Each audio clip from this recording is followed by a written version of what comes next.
The boy with his eyes, 2 years after he said he didn't need a family and walked away.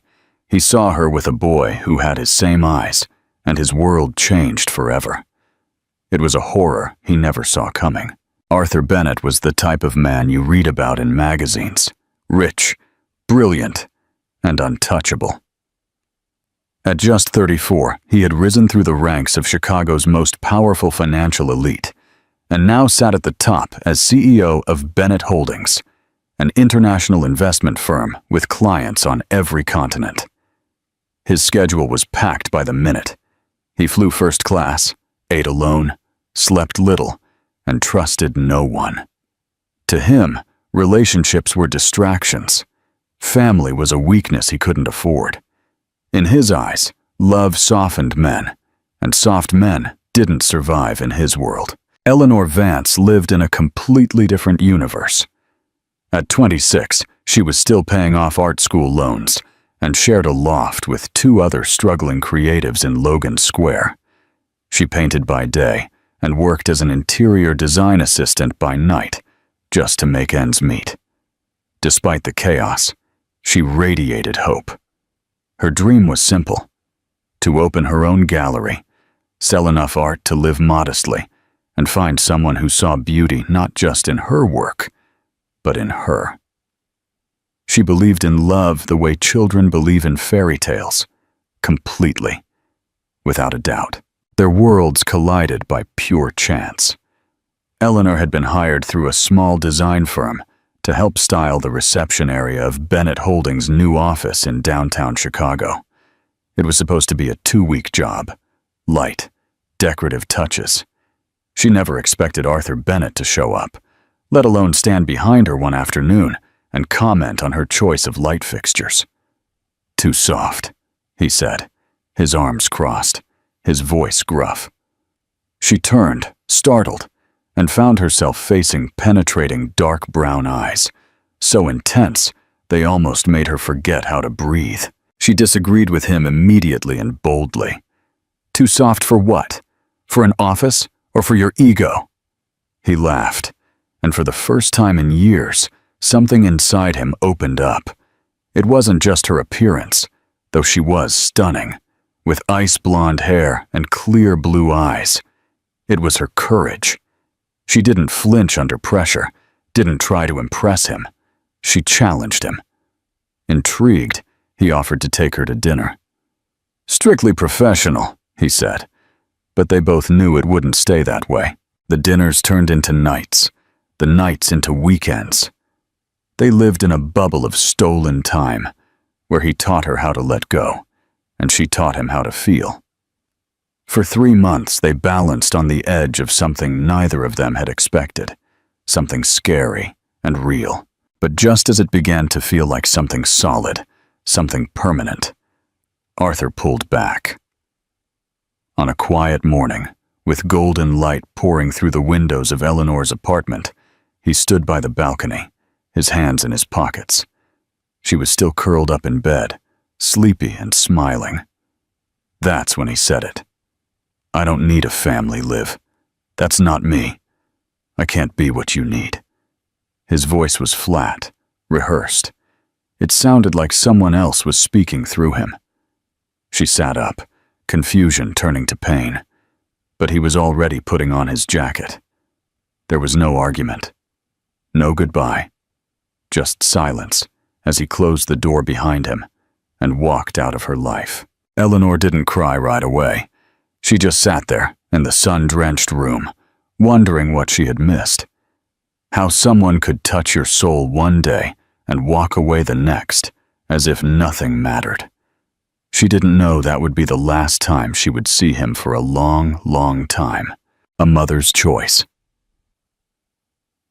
Eleanor never heard from Arthur again. No calls, no messages, not even a cold corporate email.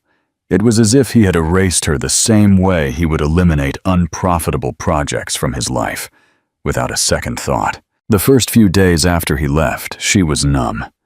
She kept thinking that maybe he would come back. Maybe he just needed time. Maybe he was scared. But time passed, and all those maybes turned into a silence that filled her apartment like a fog. She tried to paint, but the canvas remained blank. Her hands wouldn't move. Her colors no longer made sense. 2 weeks later, barefoot in the tiny bathroom of her apartment, she stared down at 2 pink lines on a pregnancy test. She blinked, then looked again, as if the result might change if she stared hard enough. Her heart pounded, but her body remained frozen. Everything inside her wrestled between disbelief and a rising panic. She sat on the cold tile floor, wrapping her arms around her knees, and let the truth sink in. She was pregnant, with Arthur Bennett's child. For hours, she sat there, unmoving, barely breathing. It wasn't just the shock of becoming a mother. It was the overwhelming knowledge that she would have to do it alone.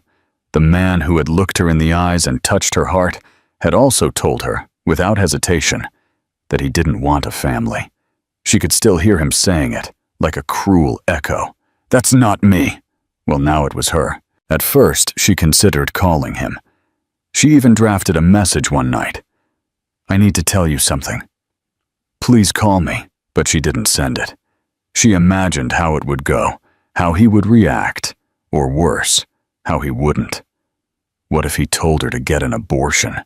What if he offered money and nothing else? What if he said nothing at all? She deleted the message and promised herself that she would not beg a man to be a father. A week later, Eleanor packed her bags and left Chicago. She had nothing left there, not the apartment that still smelled of his cologne, nor the streets that reminded her of him on every corner. She took a train north to rural Illinois, where her Aunt Hannah had a small farm outside a quiet town. The air was clean, the people were kind, and most importantly, no one knew her there. It was a place to disappear and start over. The months passed slowly, each one marked by nausea, exhaustion, and the silent grief of missing something that had never quite belonged to her. Hannah became her rock. She never asked questions she knew Eleanor wasn't ready to answer. Together, they prepared the nursery in a spare room overlooking the apple orchard. Eleanor painted the walls a soft blue-gray and filled it with light, hoping her son would never feel the darkness she had known. When Leo was born on a misty March morning, the world seemed to stop. He came into her arms, screaming, imperfect, with a head full of dark brown hair and eyes so deep and familiar that Eleanor gasped.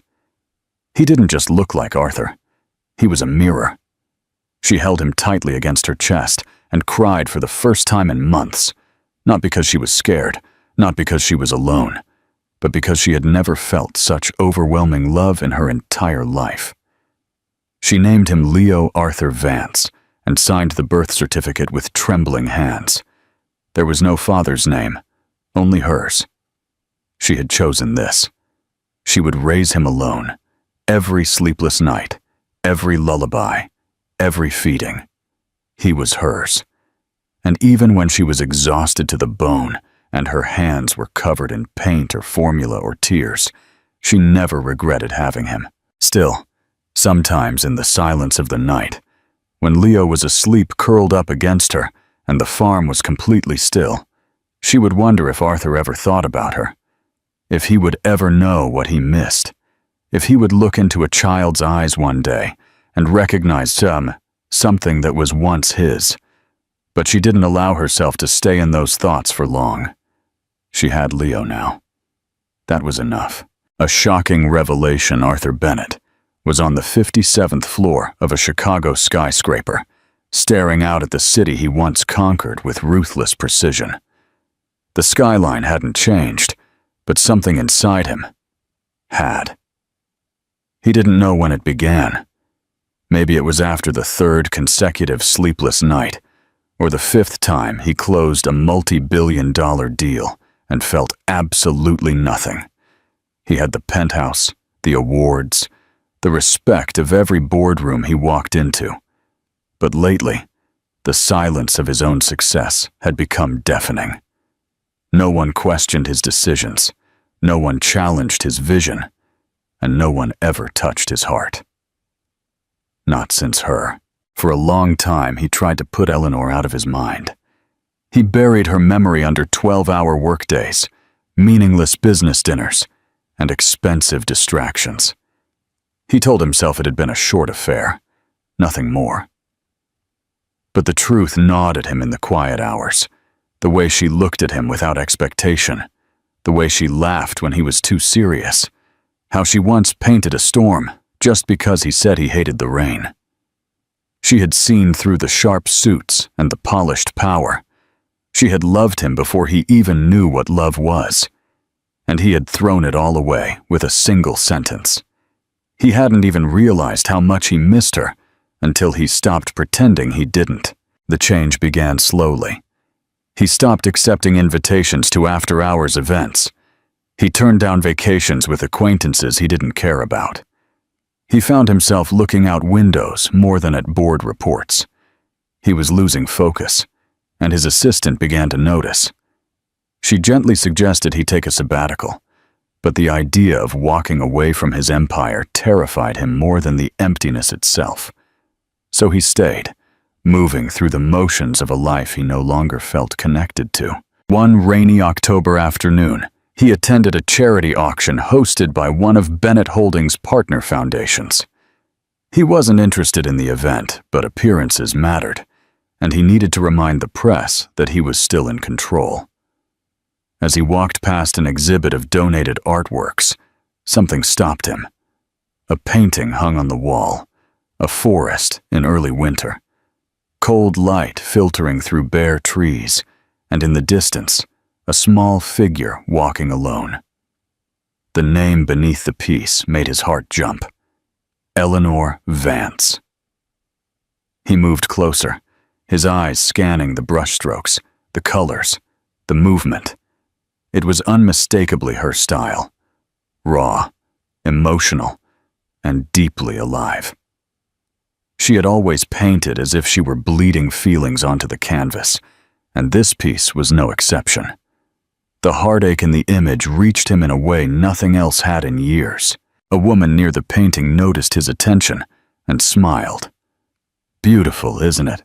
She's an artist from a small town in rural Illinois. She just opened a small gallery up north. A single mother, I think. Quite a story. Arthur felt his whole body freeze. The words echoed in his mind. A single mother. Rural Illinois. It couldn't be. But somehow it made too much sense. When he got home that night, he sat alone in his living room and looked her up online. He found the gallery easily. It had a modest website with grainy photos, upcoming exhibition dates, and a page dedicated to the artist behind the canvas. There she was, smiling with a soft weariness in her eyes, standing next to a little boy who couldn't have been more than 2 years old. The boy had dark brown hair, a serious expression, and eyes that almost stole his breath. His eyes. Arthur stared at the screen in stunned silence. He scrolled down the page, hoping for a caption, something to confirm what he already felt in the deepest part of his being.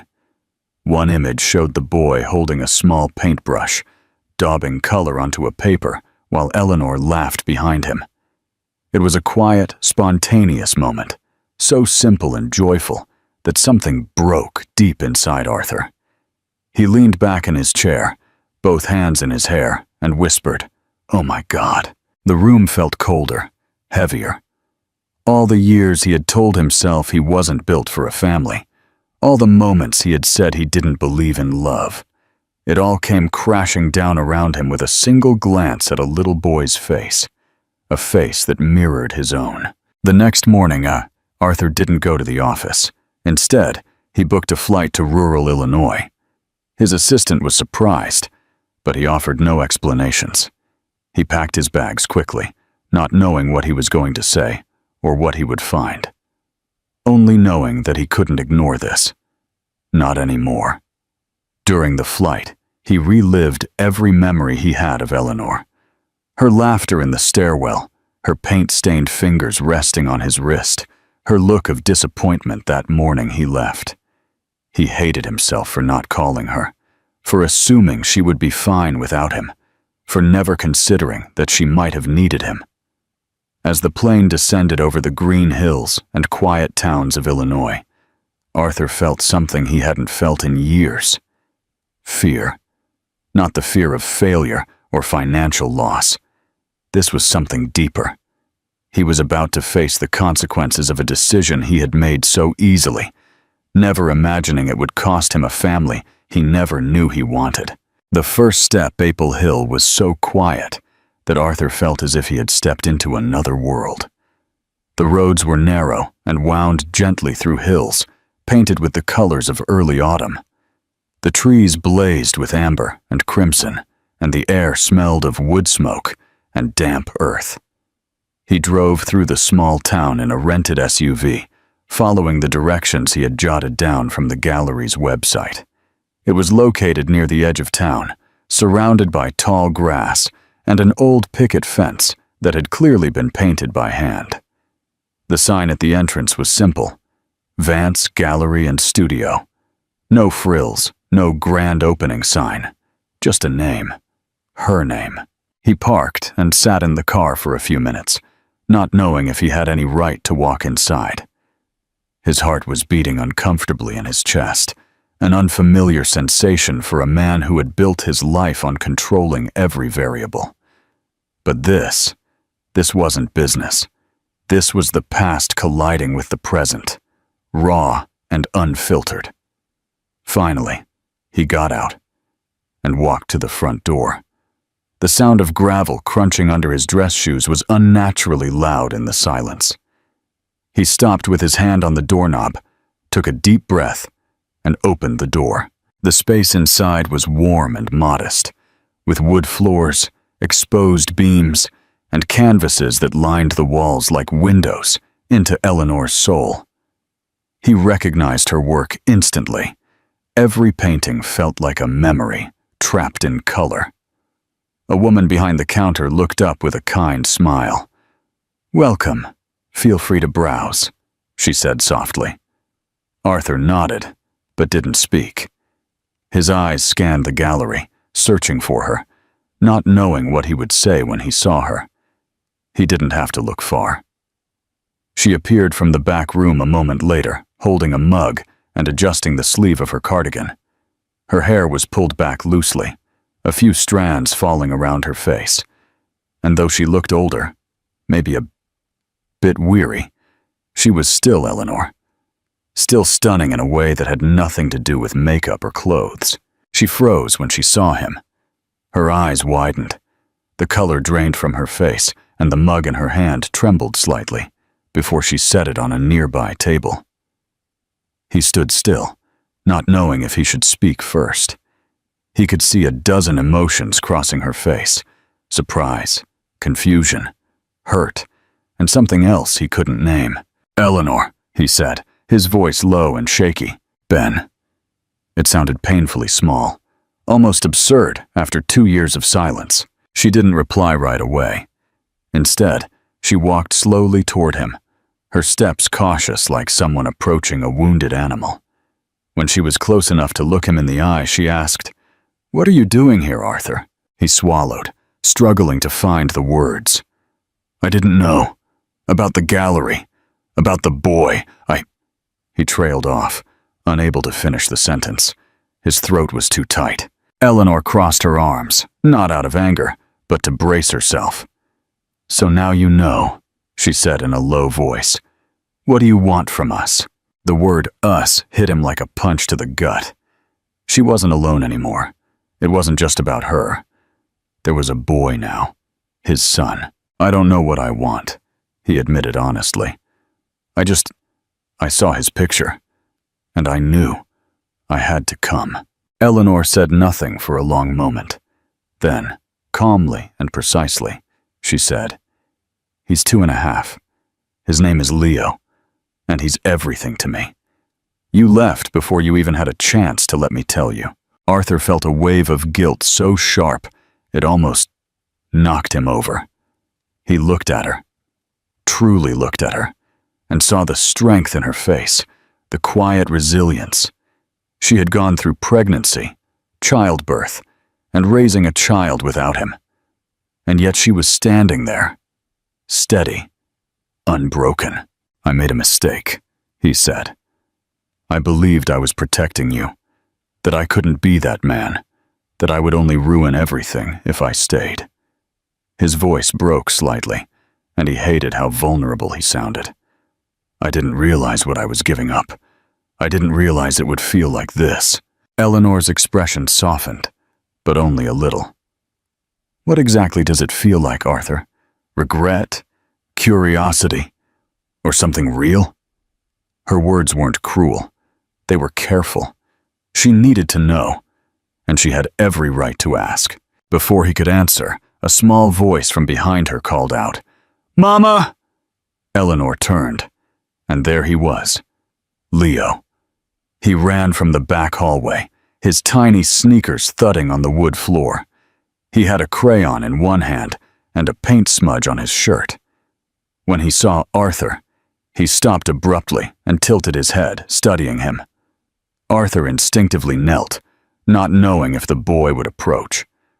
Leo looked at Eleanor, then back at the stranger with the brown eyes that mirrored his own. "He's Mr. Arthur," Eleanor said softly, her voice strained but even. Leo blinked. Then he held out the crayon, as if it were a peace offering. Arthur took it, his heart pounding in his chest. "Hello, Leo," he said softly. "I'm very happy to meet you." The boy didn't reply. He just stared for a long time before turning and running back toward the back room, as if he had decided that was enough for today. Arthur stood up slowly, holding the crayon, as if it were something sacred. Eleanor watched him, and in her eyes, he saw something change. Not forgiveness, not yet. But perhaps the first glimpse of possibility. Without another word, she walked to the door and opened it. He followed her. When he was outside, she said in a low voice, "I don't know what this means yet, but I need time and space. This isn't just about you anymore." He nodded, unable to argue. She looked at him one last time, then closed the door softly behind her. Arthur was left on the porch, alone, holding a child's crayon in his hand, as if it weighed more than all the gold in his empire. The road to forgiveness didn't leave Maple Hill that day. He couldn't. After seeing Leo, after hearing Eleanor speak his name with such quiet strength and measured pain, something inside him changed so profoundly that even the thought of returning to his old life felt unbearable. He checked into a small inn on the edge of town, a converted farmhouse with creaky doors and floral curtains, and sat on the bed for what felt like hours, staring at the crayon Leo had given him. It was orange, worn down, with little bite marks on one end. A souvenir of a child who had his eyes, his hair, his presence. A child he hadn't known existed until 24 hours ago. The next morning, after barely sleeping, Arthur walked to the gallery. He didn't go in. He stood across the street with a coffee in his hand, watching through the large window as Eleanor opened up. She didn't see him, or if she did, she didn't show it. Her movements were focused and precise, turning on lights, straightening paintings, adjusting a small display near the register. She looked like someone who had created something from nothing and was now guarding it with a quiet, daily dedication. Watching her caused a kind of internal ache. He had missed it all. Her pregnancy, Leo's birth, his first steps, his first words. The guilt was a physical thing now, pressing down on his chest. Later that day, he sent her a message. "Just one. I'm staying in town. I don't expect anything. I just want to talk. When you're ready." She didn't reply right away. A day passed, then two. On the third day, he was walking down the main street when he saw her leaving the small grocery store with a bag of apples and a bottle of milk. He instinctively offered to help, and to his surprise, She allowed him, letting him take one of the bags. They walked side by side in silence for a while. She didn't ask why he was still there, and he didn't press her to talk. It was enough just to walk together, however tense the silence was between them. That evening, she called him. Her voice was quiet, controlled. "If you want to talk, come by tomorrow morning. Leo will be at daycare." He agreed without hesitation. The next morning, Arthur returned to the gallery, but this time she led him up to the small apartment above it. It was modest and full of warmth, with hand-painted walls, a few scattered toys, and children's books neatly stacked on a small table. She poured them both tea and sat across from him at the small kitchen table, her hands wrapped around the mug, as if she needed the warmth to steady herself. "I don't hate you," she began, "but I can't pretend you didn't hurt me." Her voice was unwavering. "You made a decision, a very clear one, and I lived with the consequences while you went on building your empire." Arthur listened without interrupting. He had expected anger, maybe tears, but the calm in her voice made it worse. It wasn't dramatized pain. It was the truth, unadorned, undeniable. "I know I don't deserve anything from you," he said in a low voice, "but I need to say this. I made that decision out of fear. I didn't know how to love someone without losing control. I thought if I stayed with you, I would only ruin everything. So I left, thinking I was protecting you from me. But it was the worst decision I've ever made in my life." Eleanor didn't reply immediately. She took a sip of her tea and stared out the window, where the trees were just beginning to turn gold. When she finally spoke, her voice was softer. "I raised him alone. Every decision, every fever, every night he woke up crying, I was there. And I couldn't stop thinking, not just about what you left me with, but about the man he could have had for a father if you had stayed." "I want to be that man," Arthur said, not pleading, but with an earnest honesty. "Even if I'm late, even if it's hard, I'm not here to ask you for anything. I just want the chance to know him, to be there for him now." "And what happens when you get bored?" she asked, looking him in the eyes. "When the newness wears off and your real life calls you back? Will he have to wonder why the man with his eyes disappeared again?" He felt that question like a knife. "I won't disappear," he said. "Not again. I'm not who I was 2 years ago. I know it will take time to prove it. I don't expect you to trust me, but I'll earn it. Every day if I have to." There was a long silence between them after that. No dramatic declarations, no sudden reconciliation. But something had shifted. A crack in the wall, a breath of air through a long closed window. Eleanor nodded slowly and said, "He loves books and airplanes. He builds things out of cereal boxes. Could you start there?" It wasn't an invitation.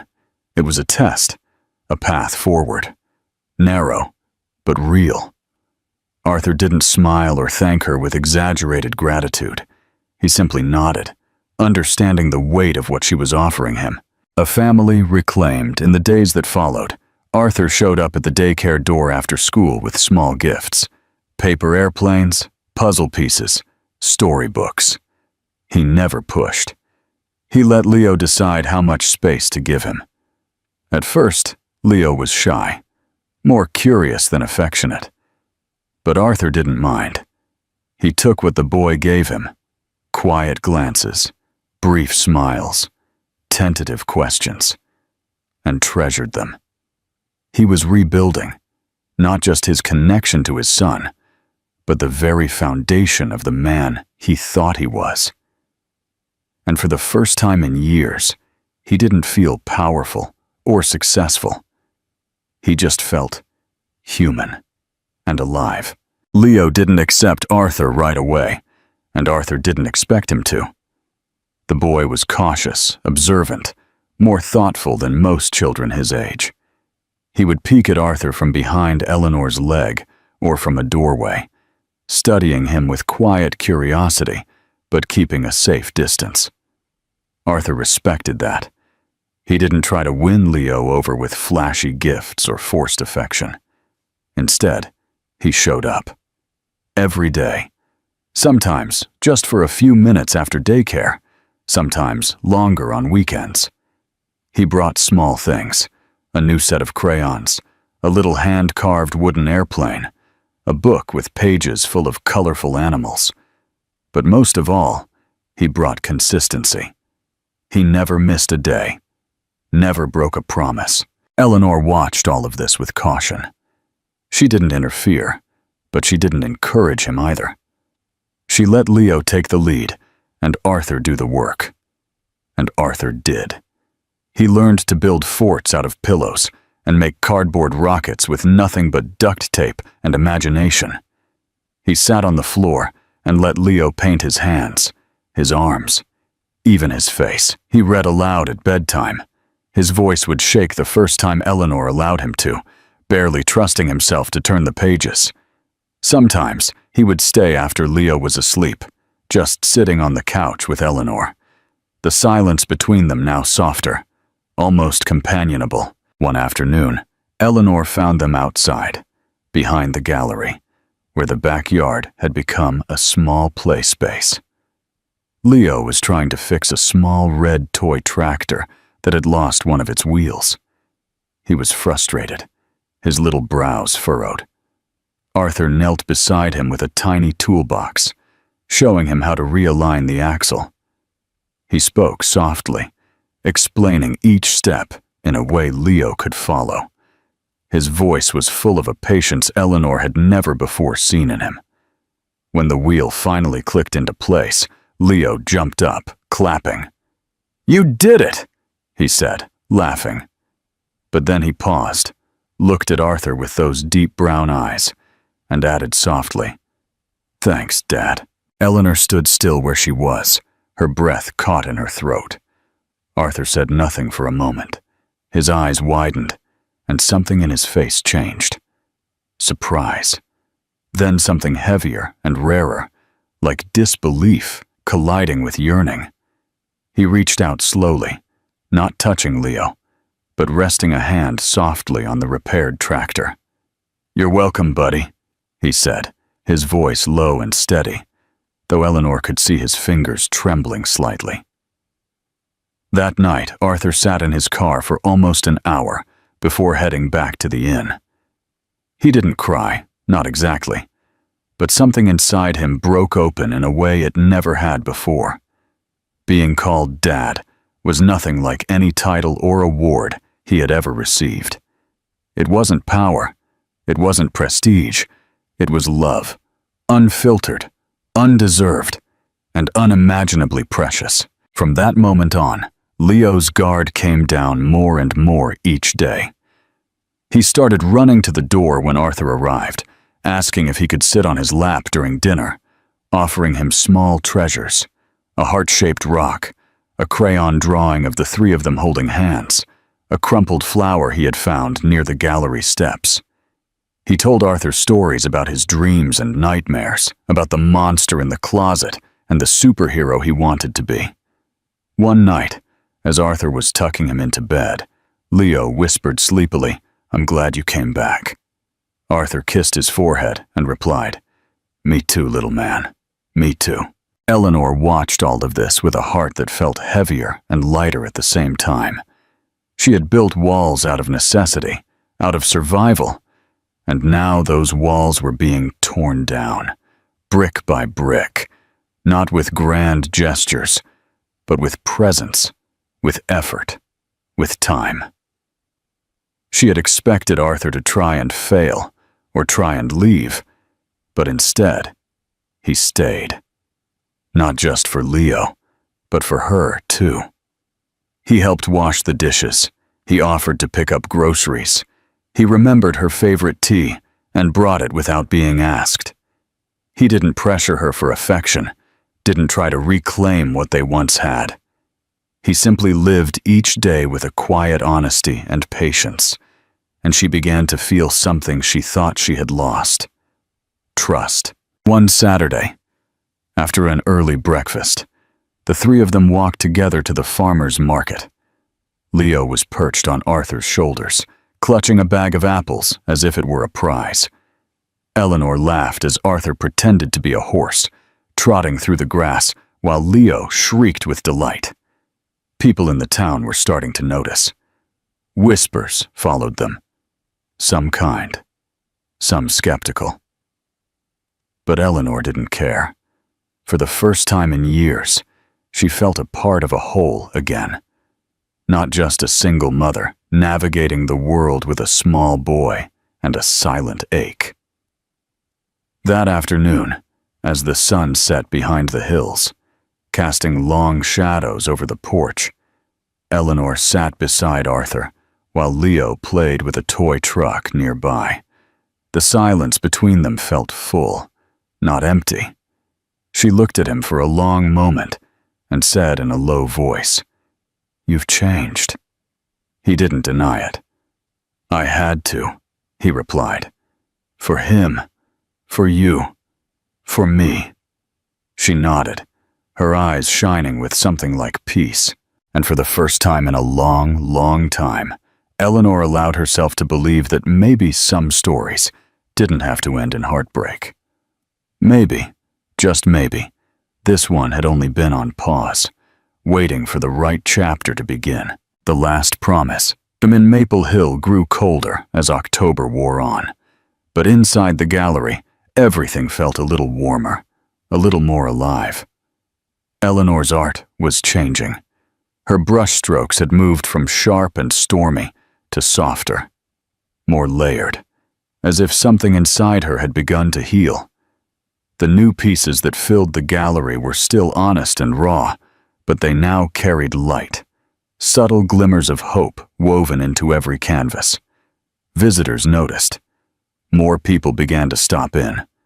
A reporter from a regional art magazine featured her in a weekend article titled "The Heart of Maple Hill," and within days, Eleanor's inbox was filled with inquiries. She was surprised by the sudden attention, but she tried not to dwell on it too much. She had grown accustomed to doing things on her own, one step at a time. But what she didn't know, what no one knew, was that Arthur had orchestrated it all. He had contacted the magazine's editor anonymously, sending high-quality photographs of her work with a carefully worded note praising the emotional depth and honesty of her art. He never signed his name. He didn't want credit. He didn't want to be a savior. He just wanted to remind the world of what he already knew, that she was extraordinary, that her talent deserved to be seen, not buried in a small-town gallery. He watched from a distance as her confidence began to grow again, how she would stand a little taller during gallery openings and talk about her work with a renewed fire in her voice. One afternoon, she found out. She overheard a phone call Arthur had stepped outside to take, his voice low but unmistakable. He was thanking the editor for helping her see herself the way others saw her. Eleanor stood still behind the gallery door, one hand on her chest. When he came back in, she confronted him quietly, without anger. "It was you," she said. "The article, the attention. You did all of it." Arthur looked down, caught. "I didn't do it for credit," he said. "I did it because the world needs to see what I see every time I look at your work. I wanted you to remember what it feels like to be seen, not just as a mother or a gallery owner, but as an artist. You haven't lost that, not by a long shot." For a long moment, Eleanor said nothing. Then she walked to him slowly, her eyes never leaving his. "You're still doing this," she said, "not just for Leo, but for me, and it's making it really hard to keep my distance." He didn't smile. He didn't speak. He just waited, breathing in silence, letting her take the lead. She stopped inches from him and whispered, "I don't know what this is, or what it's supposed to be, but I know that you've changed, and I know you mean it." Arthur took her hand, gently intertwining his fingers with hers. "I don't want to rewrite the past," he said. "I just want a chance to build something better from here." They stood like that for a while, close but not rushed, cautious, but no longer afraid. Eleanor didn't promise anything. She wasn't ready for promises. But that night, after Leo was asleep, and the gallery was closed and quiet, she invited Arthur to stay for tea. They sat on the couch with their mugs, talking in hushed tones, their shoulders brushing every so often. She told him about her dreams before motherhood, about the gallery she once hoped to open in Chicago. He told her about his childhood, his loneliness, the pressure to succeed. They didn't kiss, but the space between them felt full of things while waiting to blossom. The next morning, Leo came running into the living room, hair messy and a book in his arms, climbing into Arthur's lap without hesitation. "Read this," he demanded, shoving the book into Arthur's hands. Arthur smiled and began to read, his voice soft and animated. Eleanor watched from the kitchen doorway, holding her mug, her chest swelling with something she hadn't allowed herself to feel in years: hope. Over the next few weeks, they continued to live in the gray space between what had been and what could be. Some days were easy. They laughed together. They cooked together. They even managed to visit a pumpkin patch, the three of them, where Leo sat on Arthur's shoulders, and Eleanor took a photo that she would later print and frame. Other days were harder. Eleanor would retreat sometimes, haunted by the memory of being abandoned. Arthur would give her space. He never pushed, but he always reminded her with his actions that this time he wasn't going anywhere. One night, during a cold storm, the power flickered and went out. Eleanor lit candles and wrapped Leo in a blanket, settling him on the sofa. Arthur built a fire in the fireplace without being asked. Then he sat beside them. As the flames danced, Eleanor rested her head on his shoulder, and he gently rested his cheek on her hair. In the soft, flickering light, surrounded by warmth and quiet, it felt, for the first time, like a home. People in the town started talking, of course. Some were skeptical, others cautiously supportive. But Eleanor didn't care. She had spent too long worrying about appearances. Now, all that mattered was the small, growing truth she was building with the man who had once broken her heart and was now showing up every day to repair it. There was no dramatic moment, no grand gesture that sealed their reunion. It happened in layers, through shared stories, cooked dinners, messes cleaned up, bedtime books read, and the quiet comfort of two people learning to trust each other again.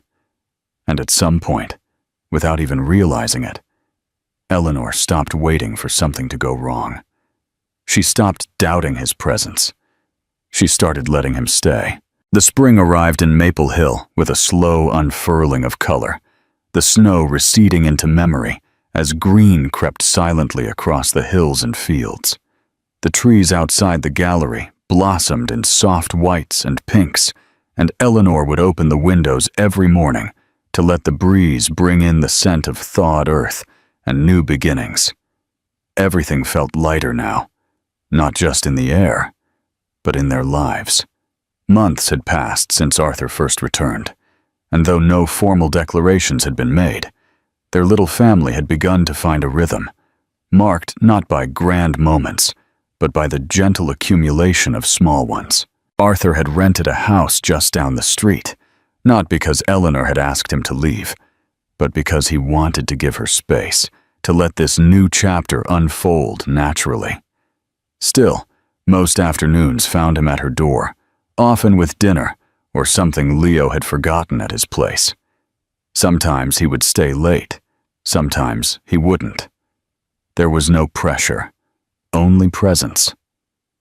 Weekends were spent in the woods behind town, playing board games in the kitchen, or building elaborate pillow forts that took up the entire living room. Leo called them castle days, and Eleanor would find herself laughing in a way she hadn't since before motherhood. Free, unreserved, and real. Arthur changed in subtle and profound ways. He no longer checked his phone constantly. The ambition that once defined him completely was still there, but it no longer consumed him. He still flew to Chicago once a month for company business, but he always returned with a gift for Leo and a bouquet of wildflowers for Eleanor. He didn't try to impress her with wealth or promises, only with time, consistency, and a quiet caring. He offered to fix things in the gallery, read business articles over breakfast, and insisted she raise her prices when a collector tried to haggle. He saw her, not just as a mother or an artist, but as a woman, strong, brilliant, and completely deserving of more than she had dared to hope for. One afternoon, as the three of them sat in the backyard, Leo sprawling in the grass with his sketchbook, and Eleanor planting herbs along the fence, Arthur came over with something in his hand. It wasn't a ring, not yet, but it was a small silver key tied with a blue ribbon. She looked at him, perplexed, and he knelt beside her, gently brushing a smudge of dirt from her cheek. "It's to the house," he said. "Just if you want it. I'd like to think it's yours too. Ours even. Eventually." She took the key, turning it over in her hand. There was no dramatic music, no tearful embrace. She simply leaned in and kissed him, softly, tenderly, like a reply spoken in a language only they understood. Leo, oblivious to the quiet shift in the moment, continued to draw clouds and trees, occasionally looking up to ask for new colors. The gallery thrived in the following months. Eleanor had a solo show at a larger town nearby, and Arthur stood in the back during her speech, clapping with quiet pride. He didn't introduce himself as her partner or Leo's father. He simply let her shine, knowing she didn't need anyone to complete her, only someone who saw her completely. Finally, Eleanor did move in. It happened not with fanfare, but with boxes brought over one by one, a cot reassembled in Arthur's spare bedroom, and tea mugs that slowly migrated from her kitchen to his. Leo adapted with ease, treating the transition like an adventure. He loved having his books in two places, his toys in two corners of the same house. And each night, when both parents tucked him in together, he would fall asleep to the sound of their voices, wrapped in the quiet security of a life that had, at last, come together. One night, as they sat on the porch watching Leo chase fireflies with a jar in his hand, Eleanor turned to Arthur and said, "I used to think stories like this didn't exist, that people don't change, that the damage we do to each other is final." Arthur looked at her, not with guilt or apology, but with a quiet depth. "People don't always change," he said, "but sometimes they wake up. Sometimes they find their way back before it's too late." She took his hand and intertwined her fingers with his, feeling the strength there, the stability. "You came back," she whispered. He nodded. "You let me." Leo ran back to them then, breathless and wild with excitement, his jar glowing with a flickering light. "Look, Mama! Look, Dad!" he shouted, holding it up like a treasure. They both leaned in to admire it, their heads close together, their laughter mixing in the warm night air. Eleanor looked at Arthur, who was already looking at her, and for the first time, she felt that the story wasn't about what they had lost, but about what they had chosen to build together, one imperfect piece at a time. The future no longer scared her. It didn't feel like a risk or a question mark. It felt like this: roots in the ground, light in the windows, laughter echoing in rooms that once only knew silence. And as they sat there, wrapped in a quiet joy that needed no explanation, Eleanor knew, at last and completely, that they had all come home.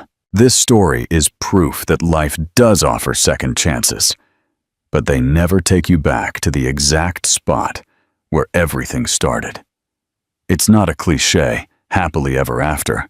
It's a journey through mistakes, loss, and the understanding that love and family aren't just feelings, but choices you must prove with your actions every single day.